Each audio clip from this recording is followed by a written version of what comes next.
Rick Caruso, founder and executive chairman of Caruso. Welcome back to the Reagan Library. It's great to have you here. And it's great that you're here for the Reagan National Economic Forum. I'm very excited about that. The purpose, the mission of the Reagan National Economic Forum is to advance policies that sustain American opportunity, innovation, and prosperity in a context of fierce challenges. Given your perspective as an exceptionally successful innovator and real estate developer, what do you think are some of the most urgent choices that Americans through their elected leaders need to implement to ensure our long-term prosperity?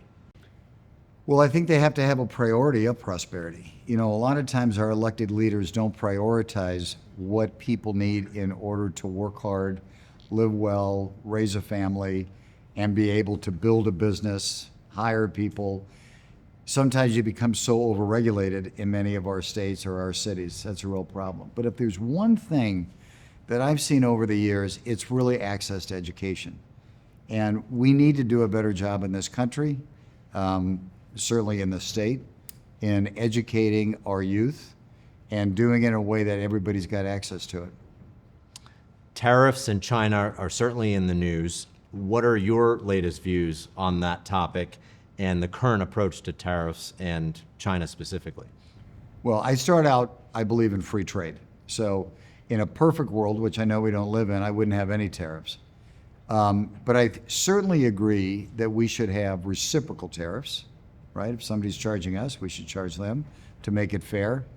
I don't believe in excessive tariffs, other than if you're trying to change behavior. And I certainly don't like the fact that we've got so much unpredictability happening right now. Tariffs are going in, they're pulling back, they're getting larger, they're getting smaller. Impossible to manage a business in that kind of environment. So I think what you see happening in a lot of areas, businesses are pulling back because they don't like unpredictability. Now maybe we're getting it to be a little bit more predictable, but I'd like to see it settle down, have it very fair to other nations. And I don't think we want to be doing things that actually are straining relations with countries that have been important for the United States for many, many years. The vision for the Reagan National Economic Forum is a strong and prosperous economy for all Americans. We're sitting here at the Reagan Library in California. You're a native Californian. What are some of the policies and choices we need to adopt in order to have a strong and prosperous California for all Californians? Well, I think what California has done, well, let me start. California is now the fourth largest economy in the world. It's incredible. But what's happened in California is highly overregulated, not a quest for excellence. I think everything in California, our education system, our power systems, our housing, job growth, we should all be in the top 5 in the country, and we're not. Our education system is in the bottom half, yet we spend more per student than most any other state.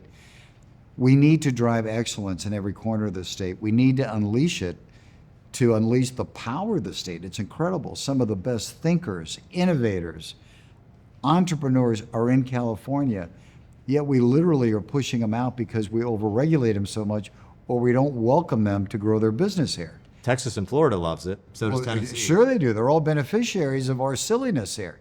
So we've got to change the culture and change the mindset. And that's why I go back to saying, have policies, have your budget, have your protocols that line up.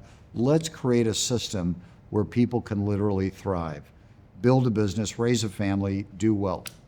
Here at the Reagan Library, we're about an hour from LAX, so we're in the LA metro area. You're also a native Angelino. Yeah. What's your assessment of the state of LA, especially after the devastating fires? And tell us a little bit more about what Steadfast LA is doing. Sure, appreciate it. Listen, I've been very vocal about the state of LA, and what the fires have done is basically pulled the drape back. And when you pull the drape back, this city has had a failure of leadership. That's why we had the fires. The fires were completely preventable in the Palisades and the Malibu area. And it's had a failure of leadership from the top down, from the mayor to heads of department that failed to do their job. And we're paying a dear price for it. And I think the failure of leadership, quite frankly, started even before Mayor Bass with Eric Garcetti. We've got a budget that's $1 billion underwater. We have declining revenues. And you don't have to be a genius in finance or go to an economic forum to know that when your cost of operating is skyrocketing and your incoming revenues is dropping, you got a serious problem. So they're cutting back on police. We got some big issues. And this is a good case study where leadership matters. People need to get out and vote, and we need to vote for people who are competent, who are qualified, and who are dedicated to doing the right thing. You were early in your career when the Reagan administration was in office. You've been a longtime trustee of the Reagan Foundation and Institute. In that context, what do you think of Ronald Reagan? What does Ronald Reagan mean to you? Well, I remember Ronald Reagan when he was president. I'm old enough to do that. The thing that I remember the most about him is his leadership ability. There's a quality that people have that when they walk in the room, you know they're in the room. They don't have to say a lot. Great leaders never have to say a lot. But when he did say something, people listened to him. And the other thing in watching him and studying him over the years and talking to some of his friends over the years, he was so smart in who he surrounded himself with. Great leaders know what they don't know and surround themselves with the best thought leaders in different industries. And he did that in order to get different opinions, assess what was happening, and then make a decision and move forward. And I think we need that in our leaders today. Well, Rick Caruso, thank you again for joining us, and thank you for your service to the Reagan Foundation Institute. Thank you very much. Appreciate your time.